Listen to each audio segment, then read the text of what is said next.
Dear students and parents, ఈరోజు మాట ముచ్చట కార్యక్రమంలో మన ముందు Suvidha final year computer science recently complete చేసింది. తను టీసీఎస్ ప్రైమ్లో 9 lakh per annum ప్యాకేజ్ వచ్చింది. అయితే మరో 2 మాటలు తన గురించి. తను గూగుల్ ఉమెన్ ఇంజనీర్స్ సెలెక్ట్ అయింది. టాలెంట్ స్ప్రింట్ వాళ్ళ ద్వారా కొంత ట్రైనింగ్ పొందింది. తర్వాత Microsoft Engage, Google, LinkedIn, Amazon లాంటి ప్రోడక్ట్ బేస్డ్ కంపెనీస్లో కూడా ఇంటర్వ్యూస్ అటెండ్ అయింది. తను she's not feeling shame to say that she's unsuccessful. తను ఈ ప్రోడక్ట్ బేస్డ్ కంపెనీస్లో సెలెక్ట్ కాలేదు అని చెప్పుకోవడానికి ఎటువంటి సిగ్గుపడతలేదు. నాకు తెలిసి విజయ రహస్యాలు మనము గెలిచిన వాళ్ళకంటే కూడా ఓడిన వాళ్ళ దగ్గర నుంచి ఎక్కువ తెలుసుకుంటాం. From failures we will learn a lot. Of course ఫైనల్గా ఈ అనుభవాలన్నిటితోటి సువిధ టీసీఎస్ ప్రైమ్లో ల్యాండ్ అయింది 9 lakh per annum. సో తన నుంచి ప్రైమ్ సెలక్షన్తో పాటు అసలు తన గూగుల్ మన ఇంజనీర్లో తీసుకున్న ట్రైనింగ్ కానీ, ప్రోడక్ట్ బేస్డ్ కంపెనీస్ ఏమి కోరుకుంటున్నాయి, వాటిల్లో ఫైనల్ రౌండ్లో సెలెక్ట్ కాకపోవడానికి తనలో లోపాలు ఏమయ్యుండొచ్చు అని తన ద్వారానే తెలుసుకుందాం. దయచేసి ఈ ఇంటర్వ్యూ లాస్ట్ సెకండ్ దాకా వినండి, చాలా బాగుంటుంది. ఓకే, ఇది కంప్లీట్లీ డిఫరెంట్ ఇంటర్వ్యూ కాబోతుంది. ఓకే సువిధ, సో మీరు టీసీఎస్ ప్రైమ్లో 9 lakh per annum సెలెక్ట్ అయ్యారు. కంగ్రాచులేషన్స్. వాటన్నిటికంటే కూడా నాకు నీవు అనేక ఇంటర్వ్యూలు ఫేస్ చేసావు కదా, ఈ ఇంటర్వ్యూస్ ఫేస్ చేసిన నీ అనుభవాన్ని నీ జూనియర్స్కి, అది ఏ ఇంజనీరింగ్ కాలేజ్ కావచ్చు, మరో కాలేజ్ కావచ్చు, 10 మందికి ఉపయోగపడేట్టు మనం మౌల్డ్ చేద్దాం. ఓకే, సో మీరు గూగుల్ ఉమెన్ ఇంజనీర్స్లో ఇంటర్వ్యూ అయినప్పుడు బ్రీఫ్గా అదే మీరు ఏం నేర్చుకున్నారు, అందులో మీ పీర్ గ్రూప్ ఎవరు? సో గూగుల్ ఉమెన్ ఇంజనీర్స్ ప్రోగ్రామ్లో it's like a 2-year programme. 2 years మాకు మొత్తం స్టార్టింగ్ స్క్రాచ్ నుంచి నేర్పించారనమాట. సో డిఎస్ఏ మీద ట్రైన్ చేశారు, కమ్యూనికేషన్ స్కిల్స్ మీద ట్రైన్ చేశారు, అండ్ ప్రాజెక్ట్స్ రిలేటెడ్ దాని మీద కూడా ట్రైన్ చేశారు. సో అక్కడ ఏంటి అంటే ఫస్ట్ థింగ్ మన కాలేజ్ స్టూడెంట్స్ ఎవరైతే ఉంటారో వాళ్ళు డిఫరెంట్, అండ్ అక్కడ మనం ఒక్కసారి ఆ కమ్యూనిటీకి వెళ్తే అక్కడ మనకి డిఫరెంట్ కాలేజెస్ పీపుల్ కూడా జాయిన్ అవుతారు మనతో పాటు. ఐఐటి ఎన్ఐటీస్ వాళ్ళు కూడా ఉంటారు సార్. సో దానివల్ల మనకి ఏమవుతుంది అంటే డిఫరెంట్ కాలేజెస్లో వాళ్ళ లెర్నింగ్ పర్స్పెక్టివ్స్ ఏంటి, వాళ్ళు ఎలా నేర్చుకుంటున్నారు అనేది మనకు కూడా అర్థమవుతుంది. దానివల్ల మనం ఇంకా ఎక్కువ నేర్చుకోగలుగుతాం. ఓకే, బయట ఇలా ఉంది సిచ్యువేషన్, మన కాలేజ్లో ఇలా ఉంది. సో దానివల్ల మనకి ఏమవుతుంది అంటే మనం వాళ్ళ దగ్గర నుంచి ఏదైతే నేర్చుకుంటామో అది మన కాలేజ్ వాళ్ళతో కూడా మనం షేర్ చేసుకొని మన కాలేజ్లో కూడా ఆ కమ్యూనిటీని క్రియేట్ చేయడానికి యూజ్ అవుతుంది సార్. ఓకే సువిధ, ఇప్పుడు నీతో పాటు ఐఐటి పిల్లలు కూడా ఉండేది, నువ్వు కూడా ఉన్నావు. అంటే నీకు కంపేర్ చేసుకున్నప్పుడు what is the short fall, అంటే నీ వైపు నుంచి ఏమన్నా లోపం అనిపించిందా? అంటే గ్రాస్పింగ్లో కానీ, అక్కడ క్లాసెస్ టీచర్ అందరికీ ఒకడే, గైడ్ అందరికీ ఒకడే. సో నీ పీర్ గ్రూప్ ఐఐటి వాళ్ళు కొంత గ్రాస్ప్ చేస్తుండొచ్చు, నువ్వు ఎంత చేస్తున్నా నాకు తెలియదు. నీకేమైనా డిఫరెన్స్ అనిపించిందా? ఆ డిఫరెన్స్ అనిపిస్తే నీకు నీవు ఆత్మవిమర్శ చేసుకొని నీలో లోపం ఏమన్నా నీకు కనపడిందా? ఫస్ట్ థింగ్ ఏంటంటే సార్, మనం కాలేజ్ జాయిన్ అయ్యాక ఇట్స్ ఆల్వేస్ హ్యాపీ డేస్ అనుకుంటాము. సో సడన్గా అంటే ఇంకా మనం అప్పుడు చిన్నతనంలోనే ఉంటాం, అప్పుడే అంటే బుక్స్ చదువుతూ అంటే అప్పుడు ఎగ్జామ్స్ ఎలా ఉంటుండే, మనకి జస్ట్ ఇది వస్తుంది, ఇది ఇలా చేయాలి అని చెప్పేసి మొత్తం స్పూన్ ఫీడింగ్ చేసేవాళ్ళు ఇంటర్ వరకు. But once we join BTech it's not spoon feeding anymore. మనం మనంతలో మనం ప్రయత్నిస్తూ ఉండాలి. సో మనం ఏం చేయాలి అన్నా మన దగ్గర నుంచే రావాలి. ఆ పట్టుదల అనేది మనం ఐఐటి స్టూడెంట్స్లో పక్కా చూడగలుగుతాం, ఎందుకంటే వాళ్ళ ప్రిపరేషన్ కూడా అలానే ఉంటుంది. సువిధాన్ని ఆపుతున్నాను. చాలా మంది నాకు ఐఐటీలో సీట్ రాలేదు, ఎన్ఐటి సీట్ రాలేదు అంటారు. ఎట్లొస్తుంది రాబోయే నీకు? అమ్మాయి ఏమన్నది, వాళ్ళ level of hard work, competency, what ever it may be, అంటే ఆ స్టైలే డిఫరెంట్ కదమ్మా, వాళ్ళ థాట్ ప్రాసెసే డిఫరెంట్ ఉంటుంది. సో ఐఐటీలు రావాలి అంటే రాదు అని కాదు, అట్లీస్ట్ నువ్వు వేరే కాలేజీలో చేరినా కూడా ఒక ఐఐటి స్టూడెంట్ సాధించిన విజయాన్ని సాధించాలి అంటే ఐఐటి వన్ థాట్ ప్రాసెస్ ఏంటి అంతే కదా. Yes, sir. వాని వర్కింగ్ కల్చర్ ఏంటి అది అడాప్ట్ చేసుకుంటే నువ్వు ఐఐటీలో చెయ్యకపోయినా కానీ వస్తుంది. సో యూ ఫౌండ్ డిఫరెన్స్ కనపడింది. Yes, sir. అంటే ఐఐటి వాళ్ళకి మన మామూలుకి డిఫరెన్స్ కనపడింది. Yes, sir. అంటే వాళ్ళలో మరొకసారి నీ నోటితో చెప్పు, వాళ్ళకి మనకి ఆర్డినరీ కాలేజ్ వాళ్ళకి తేడా ఏం కనపడిందమ్మా? ఏదైనా నేర్చుకోవాలి అన్నప్పుడు మనం దానికి 100% ఎఫర్ట్ ఇవ్వాలి. అండ్ ఒక్కసారి కింద పడినా కూడా మనం అక్కడ స్టాప్ అవ్వకూడదు. We need to keep continuing our efforts even though we fall down. వాళ్ళలో ఎక్కువ కనపడుతుంది. yes sir. అంటే అసలు సెల్ఫ్ గివ్ అప్ ఇవ్వరు. Never give up. అంటే ఆ యాటిట్యూడ్ లో తేడా చూడండి. yes sir. ఆ సెల్ఫ్ డ్రైవ్ అనేది వాళ్ళలో ఉంటుంది. మామూలుగా ఉన్న వాళ్ళ అంత కనపడదు. yes sir. ఇంకా రీజన్స్ ఏమైనా ఉండొచ్చు. అది మన బ్యాక్గ్రౌండ్ ఉండొచ్చు, మన కాలేజీ వాతావరణం. నిజంగా హానెస్ట్గా చెప్తున్నాను, మన కాలేజీలో వాతావరణం ఉండొచ్చు, సీనియర్ యొక్క ఫ్లో ఉంటుంది, వాళ్ళ థాట్స్ జూనియర్స్ మీద పడుతూ ఉంటుంది, ఏదైనా కానీ. సో ఐఐటీలు చదవడం అని కాదు, వాళ్ళ థాట్ ప్రాసెస్ అంతే కదమ్మా. yes sir. మంచి మాట చెప్పేవారు. ఓకే, సో మీకు గూగుల్ ఉమెన్ ఇంజనీర్స్ అయిపోయింది. తర్వాత కొన్ని ప్రోడక్ట్ బేస్డ్ కంపెనీస్లో, అది ఇంటర్న్షిప్ కానివ్వండి, ఫుల్ టైం జాబ్ కానివ్వండి, ఏ ప్రోడక్ట్ బేస్డ్ కంపెనీస్లో నీవు ట్రై చేసావు, నీ యొక్క గమనం? ఫర్ ఎగ్జాంపుల్ మైక్రోసాఫ్ట్ ఎంగేజ్ని వెళ్ళాను అన్నావు. అసలు దాని స్టెప్స్ ఎలా ఉండే Microsoft engage? So Microsoft intern engage programme అనేది నా సెకండ్ ఇయర్లో వచ్చింది సార్. సెకండ్ ఇయర్ వచ్చింది. అది నార్మల్గా గ్రూప్లోనే మా ఫ్యాకల్టీ మెంబర్స్ షేర్ చేస్తూ ఉంటారు, చాలా డిఫరెంట్ ఆపర్చునిటీస్ షేర్ చేస్తుంటారు. అలా ఒక ఆపర్చునిటీ అది.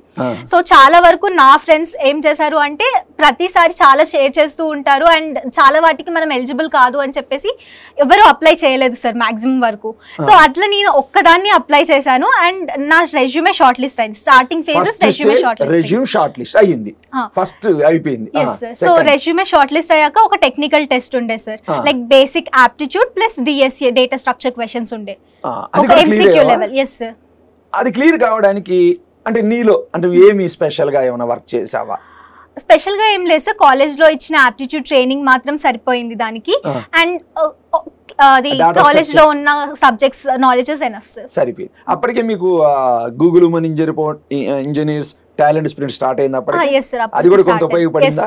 సో సెకండ్ రౌండ్ కూడా అమ్మాయి ఆప్టిట్యూడ్ డాటా స్ట్రక్చర్ క్లియర్ అయిపోయింది. ఓకే, థర్డ్ రౌండ్ వచ్చేసి ఒక సిచ్యుయేషన్ ఇచ్చి ఒక ప్రాబ్లం ఇచ్చారు. బేసికల్లీ ఒక ప్రాబ్లం ఇచ్చేసి ఆ ప్రాబ్లం గుర్తుందా? అంటే ఎగ్జాక్ట్ గా గుర్తులేదు సార్, బట్ ఒక లైక్ ఇన్ని బాల్స్ ఉన్నాయి నీ దగ్గర and you need to put them in to different boxes. అలాంటి ఒక సిచ్యుయేషన్ ఇచ్చి దాన్ని నువ్వు ఎలా సాల్వ్ చేస్తావు అని చెప్పేసి ఎక్స్ప్లెయిన్ చేస్తూ రాయమని చెప్పారు ఒక పేరాగ్రాఫ్ అంటే జస్ట్ స్క్రిప్ట్ రాయమన్నారు. జస్ట్ ఎలా సాల్వ్ చేస్తావు ఏమి కాదు సార్, జస్ట్ మన thought process.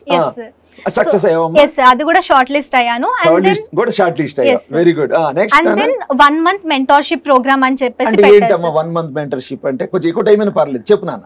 1 month mentorship programme ఎలా అంటే మనకి ఒక 3 డొమైన్స్ లో ప్రాజెక్ట్ సెలెక్ట్ చేసుకోమన్నారు సార్. లైక్ ఏదైనా ఒక డొమైన్ లో ప్రాజెక్ట్ సెలెక్ట్ చేసుకోమన్నారు. 3 డొమైన్స్ ఇచ్చారు, machine learning, AI and data analytics అని చెప్పేసి. Machine learning, AI, data analytics అలా 3 డొమైన్స్ ఇచ్చి ఏదో ఒక్క దాంట్లో మీరు ప్రాజెక్ట్ చేయాలి అని సెలెక్ట్ చేసుకోమని చెప్పారు సార్. సెకండ్ ఇయర్ లోనే. yes నేను ఎంఎల్ చూస్ చేసుకున్నాను. మెషిన్ లెర్నింగ్ అంటే అప్పటికి నీకు కొంచెం లేదు సార్, అసలు ఏం ఐడియా లేకుండా చూస్ చేసుకున్నా. ఏం చేసావు మరి? అండ్ అప్పుడు మాకు ఎలా ఉండే అంటే మైక్రోసాఫ్ట్ టీమ్ వాళ్ళు ఉండే, వాళ్ళే మాకు మెంటర్స్ లాగా ఉండే. ఒక టీమ్స్ లో గ్రూప్స్ క్రియేట్ చేశారు అండ్ మీకు ఏమైనా డౌట్స్ ఉన్నా వాళ్ళని అప్రోచ్ అవ్వచ్చు అనమాట. సో అలా ఒక 1 month మాకు ప్రాజెక్ట్స్ మీద వర్క్ చేయండి అండ్ ప్రాజెక్ట్స్ సబ్మిట్ చేయాలి. సబ్మిట్ చేశాక you may be short listed to the interviews. ఇది మెషిన్ లెర్నింగ్ లోనే 1 month లో వాళ్ళు చెప్పింది స్వతహాగా అర్థం చేసుకొని ప్రాజెక్ట్ డెవలప్ చేసావు. క్లియర్ అయిందమ్మా రౌండ్? yes sir, క్లియర్ అయింది సార్. గ్రేట్. ఓకే, తర్వాత నాన్న? సో అలా ఆ ప్రాజెక్ట్ రౌండ్ క్లియర్ అయిపోయిన తర్వాతకి ఇంటర్వ్యూకి షార్ట్ లిస్ట్ చేశారు సార్. ఓకే, సో ఇంటర్వ్యూలో టెక్నికల్ రౌండ్ ఒకటి ఉంటుంది. ఏం అడిగారు technical round? So technical round లో మాకు medium to hard level DSA questions అడిగారు sir. Medium to hard DSA. yes sir. Second year లో ఉన్నావు. డియర్ స్టూడెంట్స్, మీరు ఏ కాలేజ్ అయినా పర్లేదు వినండి. డిఎస్ఏ సెకండ్ ఇయర్ అంటే మీరు ఫస్ట్ ఇయర్లోనే data structure and algorithm start చేయాలి. అయితే ఈ డాటా స్ట్రక్చర్ అల్గారిథం జస్ట్ ఏదో బీటెక్లో యూనివర్సిటీ చెప్పేట్టు కాదు, కొంచెం అడ్వాన్స్కి పోవాలి, అంతే కదమ్మా? సో మీరు అంటే నేను జస్ట్ మధ్యలో మిమ్మల్ని డిస్టర్బ్ చేస్తున్నాను.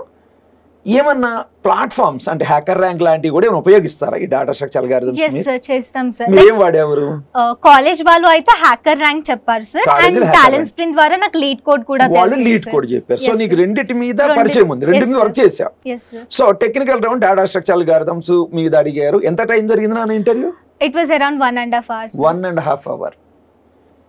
50 నిమిషాలు క్లాస్ కూర్చోవడానికి నాయనా క్లాసులో ఎంత ఇబ్బంది పడుతుంటారంటే ఒకటే ఊగుడు 50 నిమిషాలు క్లాస్కి.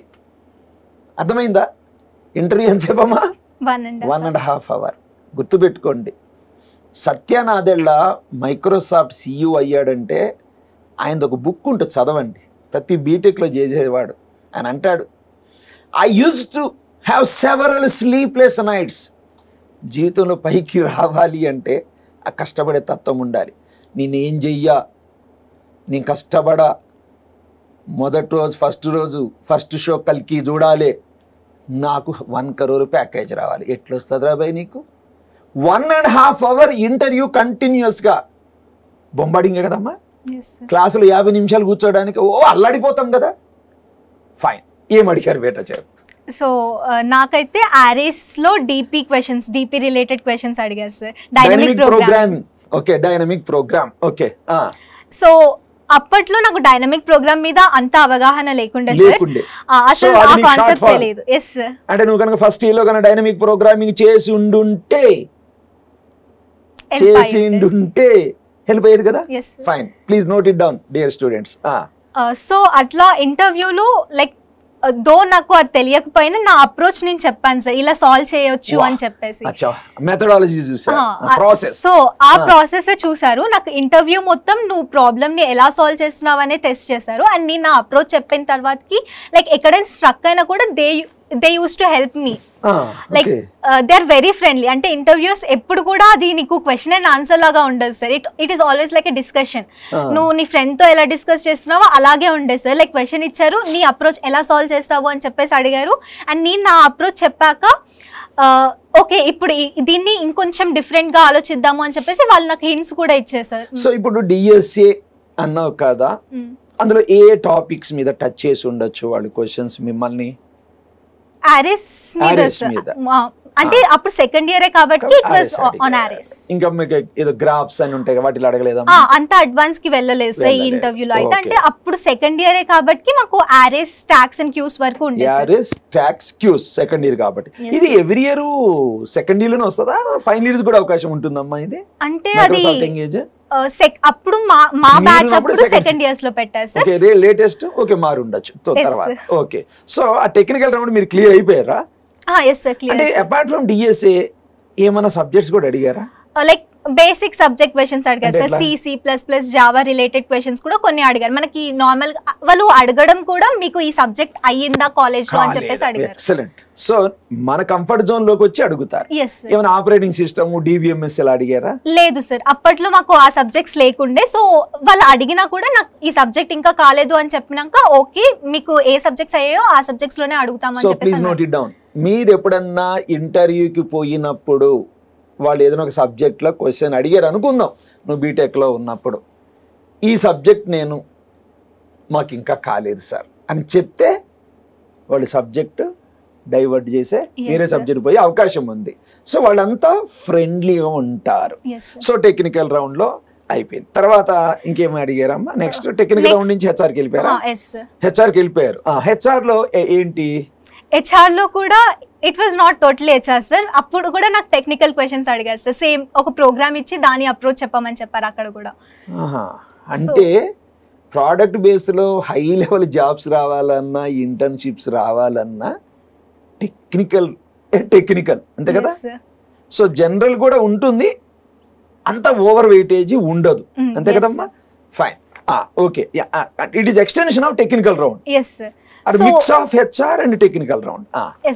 సో దాంట్లో ఏంటి అంటే ఒక ప్రాబ్లం ఇచ్చారు. ఆ ప్రాబ్లం సాల్వ్ చేశాక దాని రిలేటెడ్ ఇంకో ప్రాబ్లం ఇచ్చి నువ్వు ఆల్రెడీ రాసిన కోడ్ ని ఎలా దానికి ఎక్స్టెండ్ చేస్తావు అని చెప్పేసి అడిగారు sir. So it's not always like నువ్వు ఒక ప్రాబ్లమ్ ని ఒక వేలో సాల్వ్ చేసి అది అక్కడితో ఎండ్ అవ్వదు సార్. నువ్వు దాన్ని ఎలా మోడిఫై చేసుకుంటావు కొత్త ప్రాబ్లం వచ్చినప్పుడు అనేది చూసారు సార్ హెచ్ఆర్ రౌండ్ లో. ఓకే ఓకే, ఫైనల్గా రిజల్ట్ అనేది డిక్లేర్ చేయలేదు, వేకెన్సీ లిమిట్ అయింది. Okay, so that is your experience with respect to Yes, sir. Microsoft engage. So any regrets that you are not selected? No sir, not at all. Okay, see, what is your learning from not getting cleared in Microsoft Engage? అంటే ఏదో నేర్చుకోవాలి కదా జీవితంలో. ఏ opportunity అయినా మనకి ఏదో ఒకటి నేర్పిస్తుంది సార్. Ah. మైక్రోసాఫ్ట్ ఎంగేజ్ కూడా చాలా మంచి ఆపర్చునిటీ నాకు వచ్చింది. అండ్ దానివల్ల నేను ఏం నేర్చుకున్నాను అంటే నాకు ఇంకా చాలా ఉంది నేర్చుకోవడానికి, నేను నేర్చుకునేది చాలా ఉంది అని చెప్పేసి అర్థమైంది. నేర్చుకుని చాలా తక్కువ. నేను చాలా తక్కువ నేర్చుకున్నాను, ఇంకా చాలా నేర్చుకోవాలి అని అర్థమైంది. అండ్ నేను ఏదైతే ప్రాజెక్ట్ చేశానో అది ఫస్ట్ టైం నేను చేయడం, నా ఫస్ట్ ప్రాజెక్ట్ అది చేయడం నా ఓన్ గా. సో నేను నా ప్రాజెక్ట్ చేస్తున్న ఫేజ్ కూడా నేను ప్రతి ఒక్కటి నా అంతలు నేను రీసెర్చ్ చేసి ప్రతి ఒక్కటి డే అండ్ నైట్ కూర్చొని చేసిన ప్రాజెక్ట్స్. సో అది కూడా నాకు చాలా నేర్పించింది సార్. నువ్వు ఏదైనా చేయాలి అనుకుంటే నీకు చాలా రీసోర్సెస్ ఉంటాయి, యూ నీడ్ టు యూటిలైజ్ అని చెప్పేసి. సో అది నేర్చుకున్నాను. ఇంకొకటి ఏదైతే ఇప్పుడు మనకి ఏమైనా కావాలి అంటే we need to ask others. ఒకరిని అడిగితేనే మనకి తెలుస్తుంది సార్. సో నేను అప్పుడు ఆ టైంలో ఫ్యాకల్టీని అప్రోచ్ అవ్వలేదు, నేను నా ఓన్గా అన్ని ప్రాసెస్ మొత్తం నా ఓన్గా చేసుకున్నాను. బట్ నాకు ఏం అర్థమైంది అంటే ఒకవేళ ఫ్యాకల్టీని కూడా అప్రోచ్ అయ్యి ఉంటే they use to help me. So అది కూడా ఒకటి. సో మీరు అమెజాన్ లో కూడా ఒక ఇంటర్న్షిప్, దాని ఎక్స్పీరియన్స్ బ్రీఫ్ గా చెప్పండి. అది అమెజాన్ వావ్ ద్వారా వచ్చిన ఆపర్చునిటీ సార్. దానికి కూడా ఒక టెక్నికల్ టెస్ట్ పెట్టారు. ఆ టెక్నికల్ టెస్ట్ క్లియర్ అవ్వగానే ఇంటర్వ్యూకి పిలిచారు సార్. ఆ ఇంటర్వ్యూ కూడా అరౌండ్ 1.5 hours అయింది. డిపి మీదనే ఉండే సార్. బట్ దీంట్లో ఏంటి అంటే I couldn't solve the questions properly. అది ఎప్పుడు జరిగింది నాన్న? అమెజాన్ అది 2-2 ఎండింగ్ లో అలా 2-2 ఎండింగ్ లో జరిగింది. సో 2-1 2-2. ఇప్పుడు ఫస్ట్ ఇయర్ సెకండ్ ఇయర్కి వచ్చేవాళ్ళు నాన్న గుర్తుపెట్టుకోండి. Okay, so so no regrets. తర్వాత మీరు లింక్డ్ఇన్ కూడా ఇంటర్న్షిప్, అది ఎప్పుడు అమ్మా? సో లింక్డ్ఇన్ వచ్చేసి 3-1-3-2 అది 3-1-3-2లో. సో వాళ్ళు ఏం అడిగారు, నువ్వు ఎక్కడ ఏమి నేర్చుకున్నావు? సో లింక్డ్ఇన్ ఏంటి అంటే మన లింక్డ్ఇన్ ప్రొఫైల్ ద్వారా డైరెక్ట్ లింక్డ్ఇన్ హెచ్ఆర్ఏ కనెక్ట్ అయ్యారు. సో దాని ద్వారా నాకు ఇంటర్వ్యూ లింక్డ్ఇన్ ఆపర్చునిటీ. సో అదే సార్ లింక్డ్ఇన్ ప్రొఫైల్ ఉంటుంది కదా సార్ మనది, ఆ ప్రొఫైల్ చూసి ప్రొఫైల్ ని బట్టి నీకు అవకాశం వచ్చింది. yes sir. Dear students please note it down. నీ లింక్డ్ఇన్ ప్రొఫైల్ ఎంత బలంగా ఉంటే, ఎంత ఎంకరేజింగ్ ఉంటే అవకాశాలు వాటికి అవే వస్తాయి. ఓకే, అవకాశం వచ్చాక ప్రూవ్ చేసుకోవాలి అంతే. లింక్డ్ఇన్లో నీ ఫెయిల్యూర్ కారణం ఏంటమ్మా? సో లింక్డ్ఇన్ లో బేసికల్లీ నేను ఇంటర్వ్యూ స్టార్ట్ చేయగానే క్వశ్చన్ ఇచ్చారు సార్, ఒక క్వశ్చన్ ఇచ్చారు. అండ్ ఆ question is related to trees concept. And నాకు అప్పట్లో ట్రీస్ మీద అస్సలు ఏం లేకుండే, కొంచెం కూడా నాలెడ్జ్ లేకుండే సార్. సో నేను చెప్పాను ఇంటర్వ్యూకి నాకు ట్రీస్ మీద నాలెడ్జ్ లేదు, I can do on arrays, linked lists and stacks and queues, but trees and graphs haven't yet started my learning అని చెప్తే they gave me arrays question. But at last నేను వాళ్ళని అడిగాను like what you're expecting from this interns అంటే they said me like మేము LinkedIn is all about connections, మేము connections కి ఇలా graphs algorithms, trees algorithms use చేస్తాము. సో అలా ఆ కాన్సెప్ట్స్ మీద ఎక్కువ గ్రిప్ ఉన్న స్టూడెంట్స్ ని చూస్తున్నాము అని చెప్పేసి చెప్పారు. సో నాకు అప్పుడే అర్థం అయిపోయింది ఆ ఇంటర్వ్యూ పోతుంది అని. But still I have learn that these concepts are important. Juniors కన్నా చెప్పగలుగుతావు కదా. సో నాన్న నీ లింక్డ్ఇన్ ప్రొఫైల్ గట్టిగా ఉంటే వాడు అవకాశం ఇస్తే గ్రాఫ్స్, ఇంకోటి ఏందమ్మా ట్రీస్ లో అడుగుతాడు. So get prepared. సో ఈ అమ్మాయికి మీరు రుణపడి ఉండాలి. సో ట్రీస్ అండ్ గ్రాఫ్స్ లో కొంత ఎక్స్పీరియన్స్ ఉండాలి. ఇంకేమైనా ప్రోడక్ట్ బేస్డ్ కంపెనీస్ అటెండ్ అయ్యావమ్మా? ఇంకా గూగుల్ ఇంటర్వ్యూ కూడా అటెండ్ గూగుల్ అయ్యాను. ఇంటర్వ్యూ అది గూగుల్ ఉమెన్ ఇంజనీర్స్ ద్వారా వచ్చింది సార్. అక్కడ ఏంటి, అక్కడ లాస్ట్ స్టెప్ లో ఎలా పోయింది? అది కూడా సేమ్ డిఎస్సి అనే అడిగారు సార్ మళ్ళీ దాంట్లో కూడా.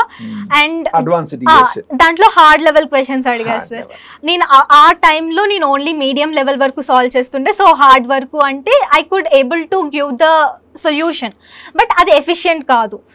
So time and space complexity అడిగినప్పుడు ఎఫిషియెంట్ అది కూడా ఉండాలి. So dear students, every college 100% product బేస్లో టాప్ కోడర్స్ కారు, ఫ్యాక్ట్, నిజాన్ని ఒప్పుకోవాలి. కానీ ఒక 20% మంది ఏ కాలేజీలో అయినా కానీ మినిమం 20% మందికి ఆ క్యాలిబర్ ఉంటుంది. అంటే ప్రోడక్ట్ బేస్డ్ కంపెనీస్లో టాప్ అండ్ జాబ్స్లో రావడానికి నీ క్యాలిబర్ ఉంటుంది.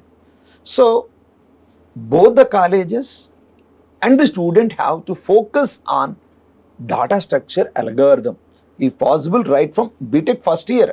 ఎందుకంటే నేను ఈ మధ్య ఐఐటి గాంధీనగర్లో ఒక తెలుగు స్టూడెంట్ యూట్యూబర్ ఉంటాడు.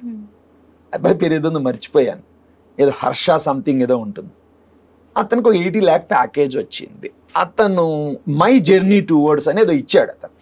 నేను అడిగాను అతను, అంటే సారీ అతను చెప్తుంటే విన్నాను. అతను కూడా ఏమంటే ఫస్ట్ ఇయర్ బాగా నెగ్లెక్ట్ చేశాను, అయితే తర్వాత రియలైజ్ అయ్యాను. So advanced coding, data structure, algorithm మీద చాలా హార్డ్ వర్క్ చేశాను. So finally I have landed it అని తను ఒక రూట్ మ్యాప్ ఇచ్చాడు బీటెక్ ఫస్ట్ ఇయర్ నుంచి. ఆ రూట్ మ్యాప్ త్వరలో నేను ఒక వీడియో చేస్తా. అంటే ఏంటంటే డెఫినెట్లీ 20%, 80-20 రూల్ ఎక్కడైనా వ్యాలిడ్ అమ్మ. సో ప్రతి కాలేజీలో కూడా, అది ఏ కాలేజ్ కానీ, రూరల్ కానీ అర్బన్ కానీ, క్యాలిబర్ ఉన్న వాళ్ళు ఉంటారు. ప్రోడక్ట్ బేస్డ్ కంపెనీస్లో ఒక టాప్ నాచ్ జాబ్ రావాలి అంటే మాత్రం data structure, algorithms, advance coding వీటిని మాత్రం దుమ్ము లేపాలి, హార్డ్ వర్క్ చేయాలి. ఓకే రైట్ నాన్న. సో మీరు ప్రాజెక్ట్స్, రొటీన్గా ప్రాజెక్ట్స్ ఏం చేస్తుంటారమ్మా? సో నేను నా మేజర్ ప్రాజెక్ట్ వచ్చేసి పర్సనల్ ఫినాన్స్ మేనేజర్ అని చేశాను సార్.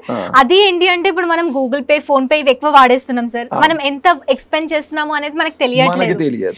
సో మేము ఏం చేసాము అంటే లైక్ వాళ్ళ దగ్గర నుంచి వెళ్ళి లైక్ వాళ్ళకి ఏమైనా బడ్జెట్స్ ఉన్నాయా, ఈ బడ్జెట్స్ ఏమైనా ఉన్నాయి. ఇప్పుడు లైక్ పేరెంట్స్ అనుకో మనకి స్కూల్ ఫీ, కాలేజ్ ఫీ కట్టాల్సి వస్తుంది. సో దానికోసం కొంచెం బడ్జెట్ని పెట్టేసుకుంటారు. అలాగే ఈఎంఐస్ ఉంటాయి, ఈఎంఐస్కి బడ్జెట్స్ పెట్టేసుకుంటారు.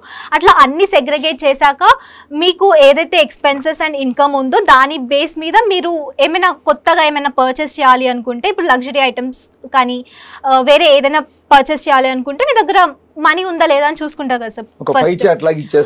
సో ఇప్పుడు అంతా ఎక్స్పెన్సెస్ మీరు ఇంత చేశారు అని ఇన్సైట్స్ ఇవ్వడంతో పాటు, మీరు ఎప్పుడైనా ఇప్పుడు వాషింగ్ మిషన్ కొనుక్కోవాలనుకుంటున్నాము, is it the right time అంటే చాట్ బాట్ ని అడిగితే then it will suggest you this is the right time to buy the washing machine in this price range అని చెప్పేసి. సో అట్లాంటి ఒక అప్లికేషన్, మొబైల్ అప్లికేషన్ అంటే ఇందులో ఏమన్నా ఏం ప్రోగ్రామింగ్ ఏం వాడారు? Back end so front end వచ్చేసి ఫ్లట్టర్ యూజ్ చేస్తాం సార్. ఫ్లట్టర్ అంటే గూగుల్ వాడదు కదా?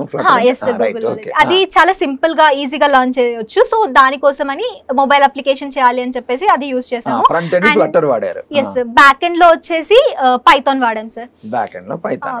Happy with your project? yes sir. నేను దాని ద్వారా నా ML and data analytics algorithms నా ఓన్ గా రాశాను సార్. దానికి ఓన్ గా రాశారు. yes okay. సో ఫైనల్ గా TCS ప్రైమ్ లో ఇప్పుడు సెలెక్ట్ అయ్యారు 9 lakh per annum. సో ఈ TCS ప్రైమ్ లో ఇట్స్ ఆల్సో గుడ్ జాబ్. నేను ఎవరిని అడిగాను, మంచి జాబ్ అండి. అసలు ఫస్ట్ ఇయర్ ఆ జాబ్ రావడం అనేది so one of the best jobs. So ఈ TCS ప్రైమ్ రావడానికి వాట్ ఆర్ ద స్టెప్స్?